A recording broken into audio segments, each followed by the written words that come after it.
오늘 우리에게 주신 하나님 말씀은 사도행전 6장 7절입니다. 신약성경 196페이지입니다. 사도행전 6장 7절의 말씀입니다. 제가 봉독하겠습니다. 하나님의 말씀이 점점 왕성하여 예루살렘에 있는 제자의 수가 더 심히 많아지고 허다한 제사장의 무리도 이 도에 복종하니라. 네, 성도 여러분들에게 하나님께서 주시는 은혜가 충만하기를 주의 이름으로 축복합니다. 또 여기에 교회 예배당에 나오신 분들, 또 온라인으로 참여하시는 모든 분들에게 오늘 이 새벽에도 우리에게 말씀을 깨닫게 하시고 또 깨달은 말씀을 결단하고 그리고 순명하게 하시는 주의 은혜가 함께 하실 줄 믿습니다. 여기 계시는 여러분들 중에서 손자, 손녀를 처음, 그러니까 첫 손주 이렇게 보신 분들 아마 계실지 모르겠어요. 또 젊은 내외가 아니면 첫 아이를 보고 또 아이를 기르는 분들 또 계시겠죠. 근데 아이가 자라는 걸 보면 진짜 참 놀랍죠. 또 신비롭습니다. 특별히 갓난아이가 자라는 그거는 뭐 어쩌면 그렇게 쑥쑥 자라는지 참 신비롭죠. 아이가 자라는 것은 근본적으로 그 아이에게 있는, 그러니까 하나님의 생명 때문에 자라는 것입니다. 사도 바울이 그런 얘기를 하지요. 이제 고린도 교회에 편지를 보내면서 나는 심었습니다. 또 아볼로는 뭐 물을 주고 그렇게 또 길렀습니다. 하지만 근본적으로 자라게 하시는 분은 하나님이십니다. 이런 말을 합니다. 식물을 생각해 보면 사람이 식물을 재배할 수 있죠. 또 뭐 과일이든 아니면 어떤 식물이든 사람의 육종 기술로 그 식물을 더 좋은 품종을 만들어내든지 그건 뭐 사람이 할 수 있죠. 그런데 근본적으로 그 식물에 담긴 생명 그 자체, 그거는 사람이 하는 것이 아닙니다. 하나님께서 그거는 창조하신 것이고, 그래서 하나님이 창조하신, 말하자면 DNA 그 자체 또는 뭐 그거보다 뭐 더 본질적인 어떤 그 생명의 힘이 그게 이제 자라는 거잖아요. 아이도 그렇고 또 존재하는 모든 생명들이 다 그렇죠. 세상에 있는 모든 것, 그 중에서 가장 신비로운 것은 생명이고 그리고 생명의 성장입니다. 사과를 좋아하시는지 모르겠어요. 뭐 사과 싫어하는 사람은 없죠. 근데 또 유달리 사과를 좋아하시는 분들이 있지요. 서양 속담에 이런 속담이 있습니다. 사과가 익어갈 때 그때 의사들이 얼굴이 파랗게 질린다, 이런 속담이 있습니다. 그러니까 사과가 건강에 굉장히 좋기 때문에 사과를 꾸준히 섭취하면 이런저런 질병에 시달리지 않는다, 뭐 이제 그런 내용을 담고 있는 거지요. 제가 오늘 설교하면서 여러분들에게 사진을 4장을 보여드릴 텐데 이제 설교가 진행되면서 한 장씩 제가 보여드릴 것입니다. 자, 첫 번째 사진 한번 보실까요? 제가 집에서 찍은 사진인데요. 예, 참 사과 좋은 과일이지요. 뭐 먹음직스럽게 보이십니까? 사과 참 탐스럽게 생긴 사과, 저거는 쭉 제일 처음으로 말하면은 작은 씨앗이 하나 땅에 떨어져서 그리고 그게 싹이 트고 자라고 또 묘목이 되고 그러면서 점점 더 커져서 저런 열매가 달리는 것이겠죠. 자, 제가 두 번째 사진을 하나 보여드릴 텐데, 자, 두 번째 사진 한번 보십시오. 근데 혹시나 보이십니까? 저게 가운데에 사과 씨 하나를 찍은 것입니다. 제가 사진 지금 두 개를 보여드렸는데, 사과 한 알, 그 사진하고, 그리고 저거는 가운데 조그만 씨 하나를 이렇게 찍은 건데, 둘 중에 어떤 게 더 큰가요? 뭐 말할 것도 없죠. 사과 한 알, 한 개, 이게 훨씬 더 크죠. 저 작은 씨하고 사과 한 개, 말하자면 크기로 비교하면 뭐 몇 배 정도 될까요? 한 몇십 배, 한 몇백 배 될까요? 크기는 뭐 말할 것도 없죠. 그런데요, 저 사과 씨, 작은 씨 하나 안에 사과가 몇 개나 들어있을까요? 그거는 누구도 얘기를 할 수가 없죠. 그러니까 엄청나게 많이 들어있습니다. 저 작은 씨 하나가 땅에 떨어져서 이제 싹이 트고 자라는 걸 생각 한번 해보십시오. 자, 저 씨가 너무나 작아서 그래서 제가 확대해서 씨를 하나 찍었습니다. 바로 저 씨인데 세 번째 사진입니다. 이제 좀 조금은 시원스럽게 보이시죠?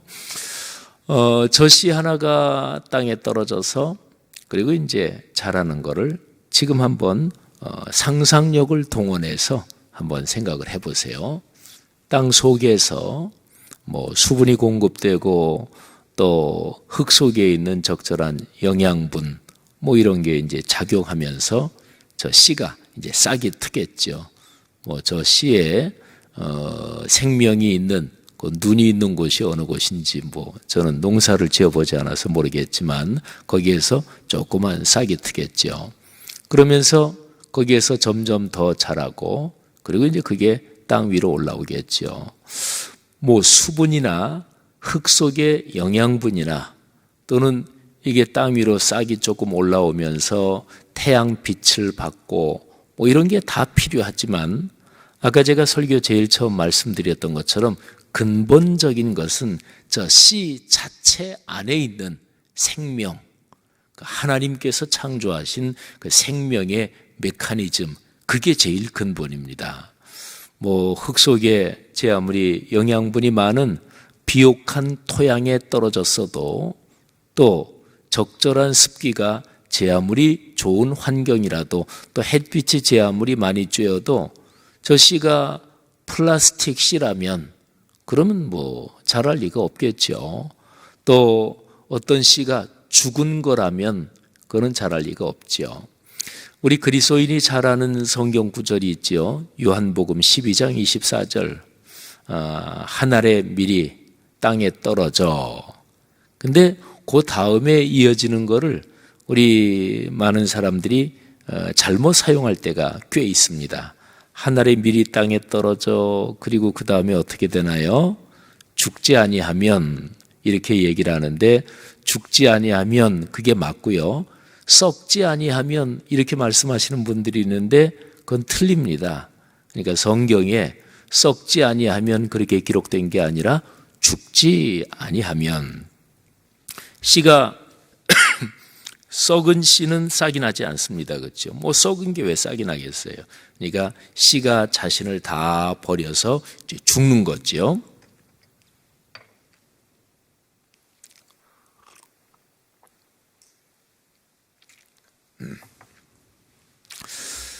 저 씨가 그렇게 해서 쭉 자라는 것을 생각해 보십시오. 혹시 여러분들 중에서 과일 농사 지어보신 분들이 계신가 모르겠어요. 사과, 과수원 하신 분들, 어렸을 때 그런 기억이 있으신 분들은 떠올려 보시고요. 작은 묘목이 점점 더 크게 자랍니다. 여러 해가 지나면 드디어 그 사과나무에서 열매가 이제 열리기 시작하고 달리기 시작하겠지요. 그때 그 탐스러운 사과 열매가 달린 그런 모습을 한번 상상을 해보십시오. 제가 독일에서 유학할 때 저는 창세기 말씀에서 굉장히 큰 은혜를 받았습니다. 창세기에 참 무궁무진한 그런 여러 가지 얘기들이 들어있는데 그중에서 제가 은혜 받은 말씀 그중 하나가 49장 22절입니다. 요셉은 무성한 가지 그 샘 곁의 무성한 가지라 그 가지가 담을 넘었도다. 야곱이 세상을 떠나면서 자기의 12 아들에게 마지막 유언을 하면서 축복을 합니다. 근데 유언적 축복, 그런데 사실은 축복이 아니라 무지무지하게 심한 꾸지람, 책망도 들어있는데요. 야곱이 제일 사랑하는 아들이 몇 번째 아들이었지요? 11번째 아들, 요셉이었지요. 그런데 그 요셉에게 해주시는 축복의 말씀, 그게 몇 구절이 되는데 그 중에 한 구절이 49장 22절입니다. 그런데 그 22절에서 참 좋은 것이 무성한 가지, 이게 굉장히 아주 은혜로운 표현입니다. 근데 우리 예수 믿는 사람들은 성경 표현, 신앙생활 하면서 성경 또 매년 통독도 하고 또 읽기도 하고 설교도 듣고 그래서 우리가 강단용 성경, 그러니까 내가 가지고 읽고 묵상하는 그 성경 표현의 언어, 그 언어에 익숙해집니다. 근데 제가 창세기 49장 22절을 이렇게 읽으면서 무성한 가지, 그거를 들으면서 얼른 뭐가 생각났냐면 예수님한테 책망받은 무화과 나무가 생각이 났어요. 그러니까 잎만 무성한 가지. 그래서 창세기 49장 22절을 보면서 요셉은 무성한 가지, 그러니까 가지가 무성하다는 얘기잖아요. 그래서 이건 좀 아쉽다, 그렇게 생각하고 제가 히브리어 원문을 들여다보고 그거를 살펴보니까 그게 이런 뜻입니다. 요셉은 무성한 가지, 근데 거기에 달린 원어의 뜻이 뭐냐면 열매가 주렁주렁한 무성한 가지, 그런 뜻입니다. 그래서 새번역 성경이나 다른 한글 번역 성경에는 히브리어 원문의 뜻을 살려서 요셉은 열매가 주렁주렁 달린, 이렇게 표현을 해놓은 번역들이 있습니다. 그게 더 잘 번역한 거죠. 그러니까 그렇게 따지면 요셉은 열매가 주렁주렁 달린 무성한 가지, 그 열매가 주렁주렁 달린 그 가지가 담을 넘었도다, 이런 얘기입니다. 사랑하신 여러분, 제가 네 번째 사진 한 장 또 보여드리겠습니다. 자, 사과나무지요. 열매가 굉장히 많이 달려 있습니다. 과일나무에 열매가 많이 달리면 가지가 늘어질 정도로 그 열매들 무게 때문에, 그래서 그 열매가 굉장히 많이 달리고 하면 사람도 그 열매를 따먹고 또 나무가 굉장히 크면 새도 와서 그 가지에 깃들이고 이러겠지요. 사랑하신 여러분, 저토록 열매가 풍성한 가지를 작은 씨 하나를 보고 상상할 수가 있으시겠습니까? 상상력이 풍부한 사람이 그 상상력이 담고 있는 그 미래를 성취할 가능성이 있습니다. 그런데 상상하지 못하는 사람은 그 미래를 성취할 가능성도 사실은 없는 거지요. 그렇잖아요. 그냥 신앙적인 것을 떠나서 일반적으로 세상에서 누가 성공하나 한번 생각을 해보십시오. 성공, 사람 누구나 다 바라는 거잖아요. 또 축복, 복을 받는다, 이거 누구나 다 바라는 거잖아요. 그런데 그 개념이 사실은 다른 거죠. 근데 지금 개념이 다르든 어쨌든 그런 거 생각할 필요 없이 그냥 통속적으로 세상 사람들이 성공한다, 그러면 돈 잘 벌어서 큰 부자 되는 것이고, 또 사회적으로 높은 지위에 오른다든지, 남보다 훨씬 어떤 분야에서 탁월하다든지, 그래서 인정받고 명예, 권력, 부를 얻고 이러는 거잖아요. 그냥 그렇게 생각을 해보십시오. 세상에서 누가 그렇게 성공을 할 수 있을까요? 여러분, 성공하는 사람은 지금 내가 있는 현실에서 내 눈에 보이는 현상, 내 눈에 보이는 가시적인 현실, 여기에 묶여 있는 사람은 절대로 성공하지 못합니다. 그러니까 내가 지금 살고 있는 이 현재 이 상황에서 상상력을 동원해서 이 현재보다 훨씬 뛰어난 미래를 보는 사람, 그 사람이 상상력을 가지고 그 안에 담긴 미래를 결국은 성취하는 거지요. 세상을 떠난 그 정주영, 현대 그룹을 크게 일으키신 분인데 왕 회장이라고 불리는 분이잖아요. 그분에 대한 굉장히 일화가 많죠. 근데 이런 일이 있었대요. 그분이 초기에 이제 수출을 처음 하고 막 이러던 시기에 어디에서 이제 주문 물량을 받아가지고 그래가지고 열심히 물건을 만들어서 납기 기일을 맞추느라고 그래서 배 선적을 해가지고 그래서 이제 저 상대편 그 주문한 그 나라에 배가 도착을 했대요.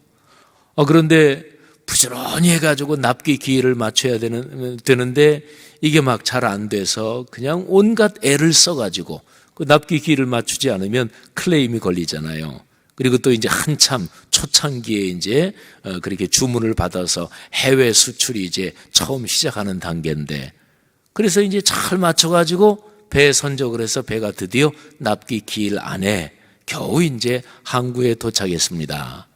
그런데 큰일이 난 거예요. 연락이 왔어요. 한국으로. 그런데 회장님 큰일 났습니다. 항구에 배가 쭉 차례를 기다리고 항구에 접안을 해야 되는데 거기도 배가 많으니까 차례가 있을 거 아니겠어요. 그 차례가 굉장히 많이 지금 기다려야 되고 그래서 납기하는 그 기일에 이게 접안을 하지 못하게 그런 상황입니다. 그래서 정주영 회장이 그 얘기를 듣고서 이렇게 얘기했대요. 배 갑판에다가 이런저런 거를 싸놓고 불을 붙여라. 그러니까 이제 배에 불이 난 거죠. 그러니까 배에 불이 났으니까 비상사태잖아요. 그러니까 다른 배들, 접안할 배들 다 비켜주고 그 배 먼저 항구에 접안하고 또 불도 끄고 이래가지고 됐다는 거예요. 여러분, 현실이 막힐 때 그때의 그 현실을 어떻게 뚫고 나갈까요? 내가 지금 있는 이 현재의 현상만 여기에 눈이 묶이면은 절대로 그거를 벗어나지 못합니다. 그러니까 현상 너머, 현실 너머를 볼 줄 아는 눈이 있어야 돼요. 창세기 13장 14절에 보면 하나님께서 아브라함에게 이렇게 말씀하시는 장면이 기록이 되어 있습니다. 너는 눈을 들어 내가 있는 곳에서 동서남북을 바라보고 그리고 내가 내게 줄 땅 그거를 바라보라. 그런데 거기에 기록된 그 장면을 잘 보면은요, 하나님께서 아브라함에게 바라보라 하시는 게 크게 나누면 두 가지입니다. 실제적으로 눈을 들어 동서남북 내가 너와 네 자손에게 줄 땅을 바라보라 그랬으니까 가시적인 신체의 눈에 보이는 거를 좀 넓게 눈을 들어서 바라보라 이런 뜻이 하나 있고요. 그 다음에 두 번째는 내 마음과 영혼의 눈을 들어서 내가 내게 해준 약속의 말씀, 그 말씀의 성취, 그거를 마음과 영혼의 눈을 들어서 바라보라 이런 뜻이 있습니다. 그러니까 그거는 신체의 눈으로 보는 게 아니죠. 마음의 눈 그리고 영혼의 눈으로 보는 거지요. 그러니까 그때 당시 창세기 13장 그 상황이 기록될 그 전후 문맥을 보면 아브라함의 마음과 영혼이 깔아앉아 있었습니다. 자녀가 없었잖아요. 그런데 아브라함이 자기 나름의 비상수단을 가지고 있었죠. 자기의 조카 롯, 이 롯을 내 아들로 삼아서 대를 이어야 되겠다 그 생각을 가지고 있었죠.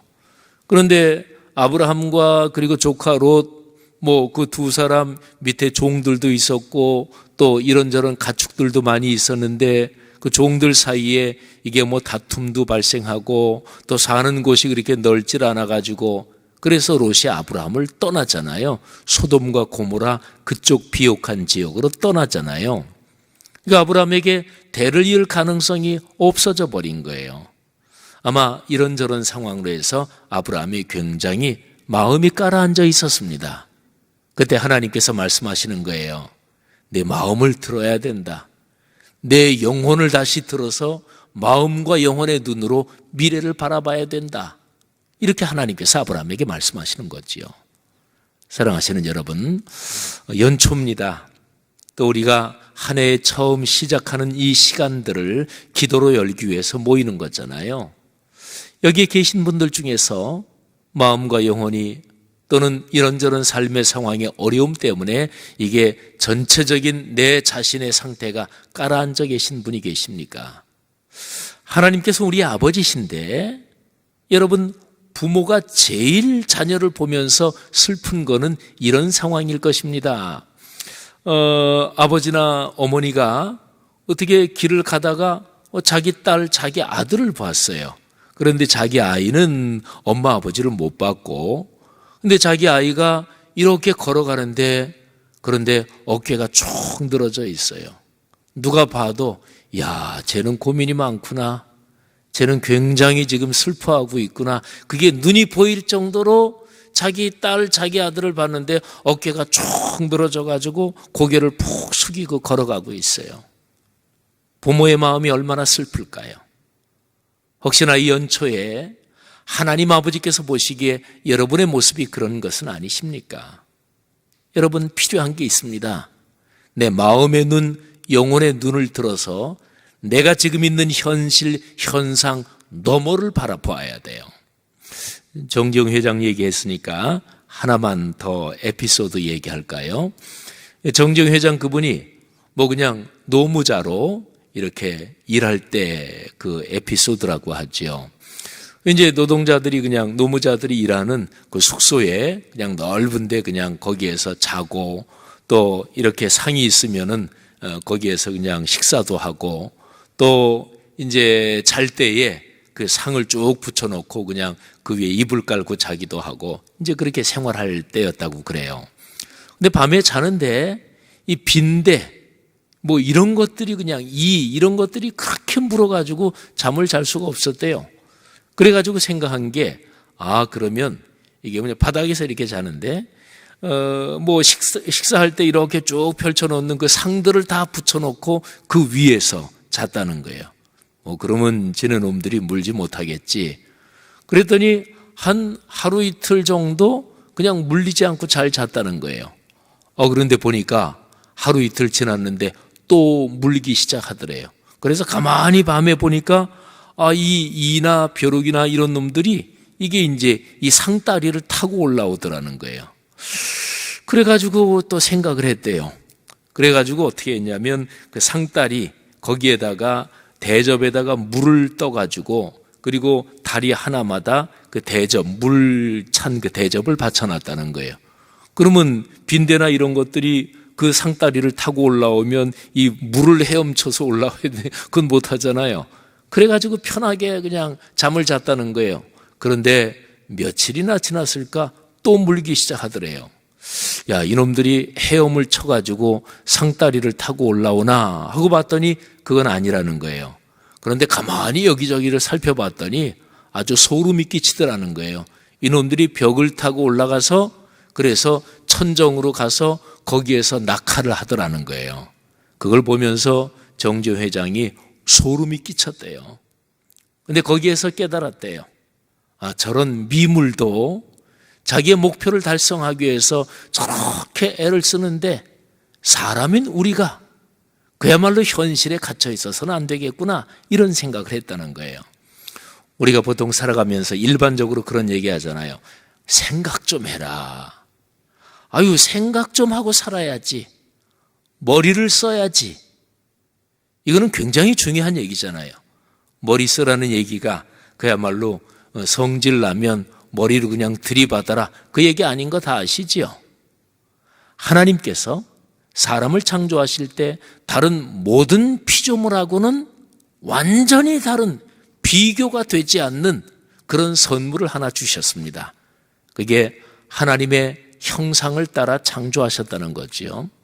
하나님의 형상이 무엇일까요? 신학자들이 창세기의 그 구절을 여러 가지로 해석합니다. 그런데 공통 분모가 있어요. 그거는 사람에게 있는 생각하는 능력, 사유의 능력을 주셨다는 거예요. 그리고 사람에게 있는 이 사유, 사고의 능력은 언어의 기능하고 뗄 수 없이 밀접하게 연관되어 있습니다. 짐승, 식물, 그들 나름대로도 어떤 소통하는 메커니즘은 있다 그러죠. 근데 사람의 언어 현상하고는 비교가 되지 않습니다. 질적으로 차이가 납니다. 그러니까 이게 하나님의 형상의 핵심이에요. 그리고 사람이 생각하는 능력, 사유의 능력, 반성의 능력, 그리고 거기에 연결된 언어의 기능, 그리고 이것을 통해서 사람은 의지적으로 어떤 것을 결정하고 그리고 의지적으로 거기에 자신을 헌신하고 이러는 존재지요. 사랑하신 여러분, 하나님께서 우리에게 주신 현실 속에서 우리는 현실을 뛰어넘을 수 있습니다. 믿으시기를 바랍니다. 이것이 중요합니다. 오늘 제가 설교 본문으로 선택한 사도행전 6장 7절에 참 중요한 단어 하나가 나옵니다. 하나님의 말씀이 점점 왕성하여 예루살렘에 있는 성도의 수가 제자의 수가 더 심히 많아지고 허다한 제사장의 무리도 이 도에 복종하니라. 아멘. 사도행전 6장 7절을 두 덩어리로 나눌 수가 있어요. 하나님의 말씀이 점점 왕성하여, 요 앞부분 여기까지.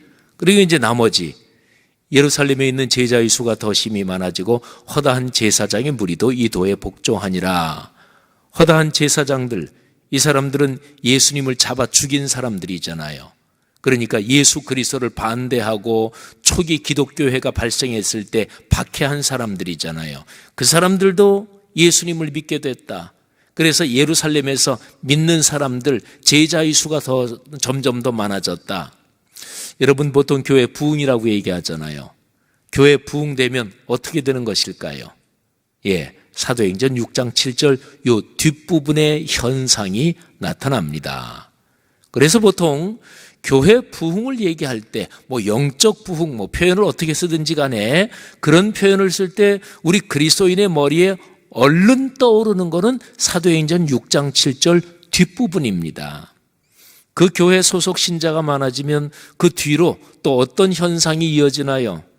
당연하죠. 헌금이 많아지겠죠. 성도가 계속 많아지면 모일 공간이 필요하니까 교회당도 더 크게 늘리고 공간도 더 많이 마련하겠지요. 재정 많아진 거 가지고 교회가 무슨 악한 일을 하겠어요? 좋은 일 했을 거 아니겠어요? 어려운 사람 돕고 또 사회적으로 선행도 하고 그러면서 교회 행사도 많아지고 교회 부서도 많아지고 우리가 얼른 교회 부흥, 영적 부흥, 거룩한 부흥 어떻게 쓰든지 간에 우리의 머릿속에 얼른 떠오르는 것은 6장 7절의 뒷부분입니다. 그런데요, 엄밀하게 말하면 부흥하고 얘기할 때의 부흥의 알맹이 핵심 자체는 뒷부분이 아닙니다. 그거는 엄밀하게 구분해서 말하면 부흥의 결과 또는 부흥의 열매라고 얘기할 수 있습니다.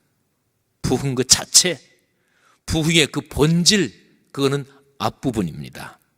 하나님의 말씀이 점점 왕성하여. 하나님의 말씀이 왕성하다는 얘기는 하나님의 말씀이 살아 움직인다는 얘기입니다. 하나님의 말씀이 우리의 삶을 변화시킨다는 얘기입니다. 그런데 왕성하다는 그 헬라어 단어가 중요합니다. 그 헬라어 단어가 아욱사노 이렇게 발음합니다. 아욱사노. 근데 이 단어를 예수님께서 가르치시는 가르침 중에 이 단어가 많이 등장해요. 씨 뿌리는 자의 비유, 또 씨를 뿌리러 나갔는데 4가지 밭에 떨어졌다, 또 겨자씨의 비유라든지. 근데 예수님께서 가르쳐 주신 그 비유에서 씨가 땅에 떨어져서 싹이 나고 이게 계속해서 자란다, 커진다, 그 자란다, 이게 바로 아욱사노예요. 그러니까 아욱사노란 그 동사의 뜻은 하나님이 창조하신 생명, 제가 아까 보여준 그 사과 씨앗을 기억하십니까? 그러니까 그 생명이 그게 작동하고 자라고 그리고 생명이 점점 커지는 이 생명 현상, 이게 살아 움직이는 거를 아욱사노라고 그래요. 여러분, 제가 어제 사도행전 1장 8절을 말씀드렸죠. 사도행전 1장 8절, 성령이 너희에게 임하시면 너희가 권능을 받고 증인, 사람이 된다.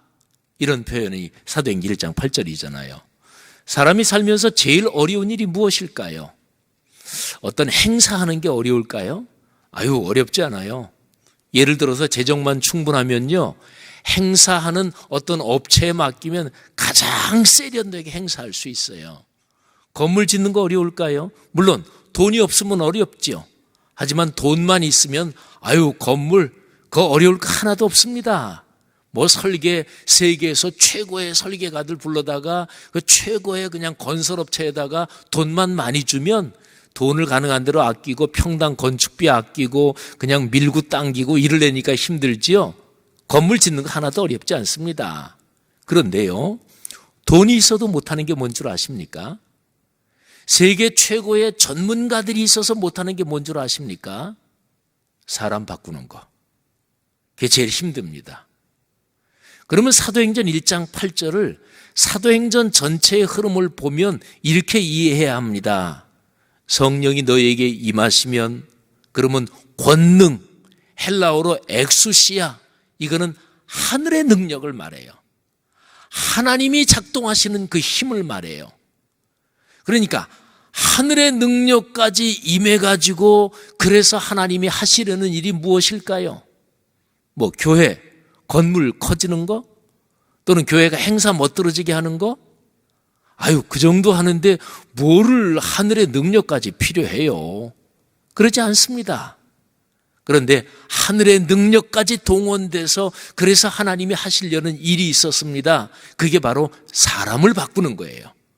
그래서 성령이 너희에게 임하시면 권능을 받고, 그래서 뭐가 된다고요? 사람이 바뀐다. 증인, 사람이 된다. 자, 사도행전 6장 7절, 1장 8절하고 6장 7절은 사도행전 전체의 흐름에서 뗄 수 없이 일직선으로 연결되어 있습니다. 하나님의 말씀이 강력하게 살아 움직였다. 그래서 초기 예루살렘 구교의 공동체에 무슨 일이 발생했을까요? 사람들이 뭘 보고 놀랐을까요? 그리고 예루살렘에 사는 예수 그리스도를 십자가에 못 박아 죽인 그 사람들까지 예수님을 믿게 됐는데 그 사람들이 어떤 힘에 끌려서 예수님을 믿게 됐을까요? 교회가 점점 커지고 예수 믿는 사람이 많아져서 예루살렘 교회 재정이 커져가지고, 저 교회 재정 많네, 저 교회 어려운 사람 굉장히 엄청난 재정으로 돕네, 그거 보고 감동 감화 받았을까요? 오늘날 한국교회 생각해 보십시다. 우리 믿지 않는 일반 사회에서 한국교회 재정 많은 거 보고 감동할까요? 여러분, 재정 제아물이 많은 교회도 큰 기업체 말하면 비교가 안 되잖아요. 교회에서 어떤 일에 아주 탁월하게 사역한다. 여러분, 영상으로 말하면 공영방송이나 아니면 영화 감독들 이쪽 영상보다 뛰어날 수 있을까요? 어림도 없습니다. 여기에 성도들 중에도 사역 각 방면에 탁월한 전문가들이 있을까요? 교회의 여러 가지 기능적인 펑션은 사회의 그 펑션을 뛰어넘는 게 아닙니다. 그걸 목표로 삼을 필요가 없습니다. 왜 예루살렘 교회가 그렇게 강력해졌을까요? 사람이 변한 겁니다. 하나님의 말씀이 살아 움직이면서, 그러면서 인격과 일상이 바뀐 거지요. 그걸 보고 사람들이 감동을 받은 거예요.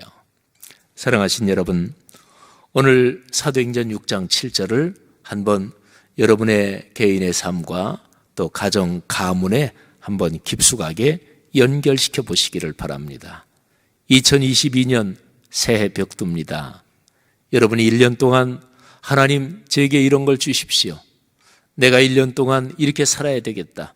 여러분이 가지고 있는 생각, 또 간절히 기도하는 제목들이 무엇입니까? 그런데 가장 중요한 것을 중심에 놓으시면 참 좋을 것입니다. 여러분 자신의 인격과 일상의 변화 말이지요. 내 마음이 예수 그리스도의 마음 닮아가는 것 말이지요. 그리고 예수님께서 이 땅에 계실 때 가장 간절히 바라셨던 그것, 하늘아버지께서 온전하신 것처럼 너희도 온전하라. 그러니까 기독교 신앙의 최고 최상의 목표는 그거는 우리가 하나님을 닮는 것입니다. 거룩해지는 것입니다. 그거를 할 수 있는 그 가장 근본적인 방법이 무엇일까요? 하나님의 말씀이 삶이 되는 것입니다. 말씀이 작동하는 것입니다. 하나님께서 어릴 년 걸어가는 내내 여러분에게 그런 축복을 주시기를 주의 이름으로 축원합니다.